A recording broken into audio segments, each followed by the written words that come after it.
Good morning students. Welcome to my channels. मैं आज आप लोगों के सामने हिस्ट्री का एक चैप्टर है धातु युग अर्थात मेटल एज। हम सभी जानते हैं कि धातु युग आने से पहले लोग जो मानव थे, जो जंगलों में रहते थे, वो पत्थर को इस्तेमाल करते थे अपने हथियार के रूप में, अपने आवास के रूप में। यानी उस काल को हम लोग पाषाण युग तो कहा जाता है कि जब से मानव का आगमन हुआ 25 लाख बीसी में, तो 25 लाख बीसी से लेकर के 5000 बीसी तक ये पाषाण काल कहलाया। पाषाण काल कहलाया यानी इस काल में मानव ने पत्थरों का इस्तेमाल अपने अपने जो सहारे उनके थे, जो उनका हथियार था, वो पत्थरों का बना होता है ना। इस काल को पाषाण काल के नाम से दिया गया।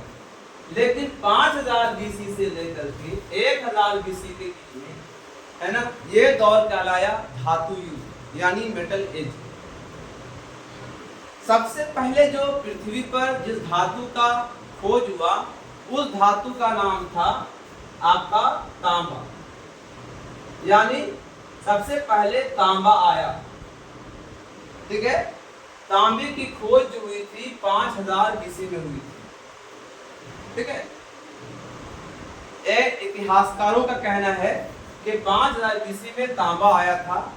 उस समय तांबा जब आया तो लोगों ने तांबे का प्रयोग, पाषाण भी इस्तेमाल करते थे, ऐसा बात नहीं, पत्थर, इसलिए ताम्र पाषाण युग भी कहा गया इसको। तो पाषाण भी इस्तेमाल करते थे, लेकिन तांबे का भी इस्तेमाल करना शुरू किया। तो 5000 बीसी से लेकर के 2000 बीसी तक ये लोग तांबा का इस्तेमाल कर लिया। लेकिन तांबा चूंकि मुलायम होता है, इससे हथियार अच्छे नहीं बनते हैं, और मुलायम होते हैं तो जैसे कुल्हाड़ी बना दिया तो मुड़ जाता था, या कोई भी सामान बर्तन बनता था तो मुड़ जाता था, है ना, खराब हो जाता था, तो यूज के लायक उतना नहीं रहा। तब जो है ना, मानव ने तांबे में टीन मिलाया, तांबे में टीन को मिला दिया और नाम रखा कांस्य, कांस्य युग। अब इस दौर को हम लोग कांस्य युग कहते हैं। जैसे कि जितना भी सभ्यता आई, जितने भी सभ्यता का आगमन हुआ, ये जनरली सब कांस्य युग है यानी ब्रॉन्ज एज है। जैसे भारत में सिंधु घाटी की सभ्यता, सिंधु घाटी की सभ्यता ये कांस्य युग है ना। तो कांसे का निर्माण हुआ। कांसा जो है जो कि पवित्र माना जाता है, तांबा भी पवित्र माना जाता है। हिंदू धर्म के अंदर तांबे के बर्तन होते हैं, जिसको बहुत सारे जो है पवित्र कामों में इस्तेमाल किए जाते हैं। तो सबसे पहले तांबा आया और तांबा के बाद कांस्य युग आया, और फिर जो है 1000 बीसी में आया लोहा, यानी इसके बाद शुरू हुआ लौह युग, ठीक है। अब ये सवाल उठता है ना, कि जितने भी सभ्यताएं आई उसमें सबसे ज्यादा विकास जो हुआ वो जब कांसा का आगमन हो गया, जब कांसे का विकास हुआ, तब जो है ना सभ्यता ज्यादा निखरी और तेजी से बढ़ी, है ना। विश्व में सबसे पहली जो सभ्यता थी, यानी 4 सभ्यताएं बड़ी आई हैं। जैसे मेसोपोटामिया की सभ्यता, है ना, उसमें कांसा का प्रयोग किया जाता था। मेसोपोटामिया है, सिंधु घाटी की सभ्यता है, मिस्र की सभ्यता है, चीन की सभ्यता है। ये सारी सभ्यताएं जो है जब धातु का आगमन हुआ, जब धातु का विकास हुआ, तब जो है सभ्यता बनी। और जब सभ्यता में सामाजिकता आई, लोग एक साथ मिलकर रहने लगे, तो अब सवाल ये उठता है कि सभ्यता का निर्माण नदियों के किनारे क्यों हुआ। एक क्वेश्चन अराइज करता है कि जितने भी सभ्यताएं आई वो नदियों के किनारे क्यों हुआ। तो सभ्यताओं का निर्माण नदियों के किनारे जो हुआ उसके पीछे कई कारण हैं। सबसे पहला तो कारण है कि जहाँ पे सभ्यता थी वो सभ्यता उपजाऊ थी, तो वो जगह थी उपजाऊ, क्योंकि नदियों के किनारे जो भी मिट्टी होती है वो उपजाऊ होती है। तो नदियों के किनारे जो मिट्टी पाई जाती है वो भूमि उपजाऊ होती है, खेती के लिए बहुत अच्छी मानी जाती है। इसलिए जो है वो लोग जो है वहाँ पर मिट्टी उपजाऊ होने के कारण वहाँ पर बसने लगे। इसके अलावा जो है पशुपालन के लिए, चूंकि पशुपालन के लिए पानी चाहिए और पानी और पशु चारा चाहिए, तो नदियों के किनारे चारा और पानी दोनों आसानी से मिल जाता था, इसलिए वहाँ पर वो लोग बसे। फिर वो लोग जो है चूंकि एक जगह बसने लगे थे, शिकार बंद कर दिया था, है ना, अब वो लोग खेती करने लगे थे। तो खेती के लिए पानी की आवश्यकता होती है, तो सिंचाई के लिए कैसे आएगा, सिंचाई कैसे होगा, तो नदियों के किनारे होगा, इसलिए वो लोग सिंचाई के लिए भी, है ना, वहाँ पर। और जो आसपास की जलवायु अच्छी थी वहाँ पर, जहाँ पे नदियाँ होती हैं वहाँ पेड़ पौधे होते हैं, हरियाली होती है, तो उपयुक्त जलवायु वहाँ मिलती है। इसके अलावा और जहाँ पे नदियाँ थी वहाँ पे धातु उपलब्ध आसानी से मिल जाते थे, तांबा मिल जाता था, है ना, टिन मिल गया, तो धातु की उपलब्धि के लिए भी वो लोग, है ना, साथ में घरेलू कार्य के लिए, है ना, घरेलू कार्य के लिए भी जो है पानी की आवश्यकता होती थी। पशुपालन तो है ये, साथ में जो है खाना पकाना है, धोना है, नहाना है, घर बनाना है, तो गृह निर्माण के लिए भी इसका इस्तेमाल किया जाता था। इसके अलावा जो लंबी यात्रा करनी होती थी तो नौका का आविष्कार कर चुके थे वे लोग, नौका द्वारा वे दूसरे देशों पर सफर करते थे, तो इसके लिए जो है वो लोग नदियों के किनारे बसते।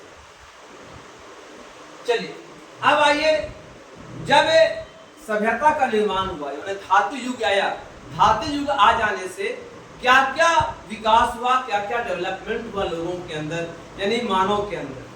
तो सबसे पहला ये जो विकास हुआ कि कृषि में सुधार, क्योंकि जब कांसा आ गया तो कांसे के जरिए से वो लोग कांसे का जो है तोड़ने के लिए, काटने के लिए, है ना, फसल काटने के लिए, खेत जोतने के लिए हल बनाने लगे आसानी से, तो इस तरह से वो लोग इसका इस्तेमाल करते थे हल जोतने के लिए। तो कृषि में काफी तरक्की हुई, है ना, ये पहला फायदा हुआ, कृषि में तरक्की हुई और उत्पादन बढ़ाया। नंबर 2 जो फायदा हुआ, शहरी क्रांति हुई, मतलब शहरों का निर्माण होने लगा, क्योंकि समाजी जीवन बढ़ने लगा था, लोग एक साथ रहने लगे थे, तो शहरी क्रांति आई, शहरों का विकास तेजी से हुआ। और उसके बाद जो है धातु के आ जाने से शासन व्यवस्था में सुधार हुआ, यानी कुछ सभ्यता में तो शासन राजा आए थे, राजा ने शासन किया। हालांकि भारत की जो सिंधु घाटी सभ्यता उसमें शासन का प्रमाण नहीं मिला है, लेकिन बहुत जगह जितने भी और है, जैसे कि मेसोपोटामिया में है, मिस्र में है, तो उस जमाने में राजा हुआ करते थे, तो शासन का उद्भव हुआ। इसके अलावा जो है आपका जो है व्यापार में विकास हुआ, है ना, क्योंकि उससे जो है नौका बनने लगा, तो नौका मजबूत बनाने के लिए धातु की आवश्यकता होती है, तो नौका का आविष्कार हुआ, है ना। और उसके बाद लेखन कला का आविष्कार हुआ, जब धातु आया तो लेखन कला का आविष्कार हुआ, लोग लिखने भी लगे थे, है ना। जैसे कि भारत उस समय सिंधु घाटी सभ्यता में क्या था, वो हाथ से लिखते थे वो लोग, और वो चित्र लिखती थी, हालांकि पढ़ा नहीं गया, लेकिन उस समय वो लिखने लगे थे, है ना। जैसे मेसोपोटामिया में यूनिफॉर्म स्क्रिप्ट था, है ना, आपका मिस्र में या मिस्र में जो था हेग्रोलिपि था, चाइना में जो था वो मंदारिन लिपि था, तो हर जगह अपनी अपनी लिपि का आविष्कार कर लिए थे। इसके अलावा जो है और बहुत सारे, हाँ, सामाजिकता आ गई थी, शादी विवाह शुरू होने लगा था, लोग एक साथ रहने लगे थे, आपस में स्नेह बढ़ गया था, तो बहुत सारी सुविधाएं, है ना, हुई। और सबसे इम्पोर्टेंट वो ये हुआ कि वैज्ञानिक परिविधि का विकास हुआ, टेक्नोलॉजी का विकास हुआ, है ना। बैलगाड़ी का आविष्कार हो गया, लोग सफर करने लगे, है ना, चक्का बन गया, पहिया बन गया, तो लोग उससे जाए क्या होता वो बर्तन बनाने लगे। तो इस तरह से परिविधि विकास, टेक्नोलॉजी डेवलपमेंट हुआ। तो धातुओं के आगमन से बहुत सारे लाभ हुए, और जब लौह युग आया तो दुनिया ने एक करवट बदली, है ना, और बड़े बड़े शासन का निर्माण किया, जिसको हम लोग महाजनपद काल में और वैदिक काल में पढ़ते हैं। तो जो है यही है धातु युग, है ना। ये हमने बता दिया आपको कि तांबा का आविष्कार हुआ था 500 BC में, और उसके बाद इसी बीच में जो है जब उन्होंने टिन का आविष्कार किया तो उन्होंने तांबे से कांसा बनाया, है ना। जितनी सभ्यताएं उसमें कांस्य युग है, और 1000 BC में लोहा का आगमन हुआ, यानी लौह युग आया। तो इस तरह से मैंने आज आपको अभी धातु युग के बारे में पढ़ाया, है ना, जो बहुत इम्पोर्टेंट है। ठीक है, इस वीडियो को लाइक कीजिए, सब्सक्राइब कीजिए, शेयर कीजिए। Thank you.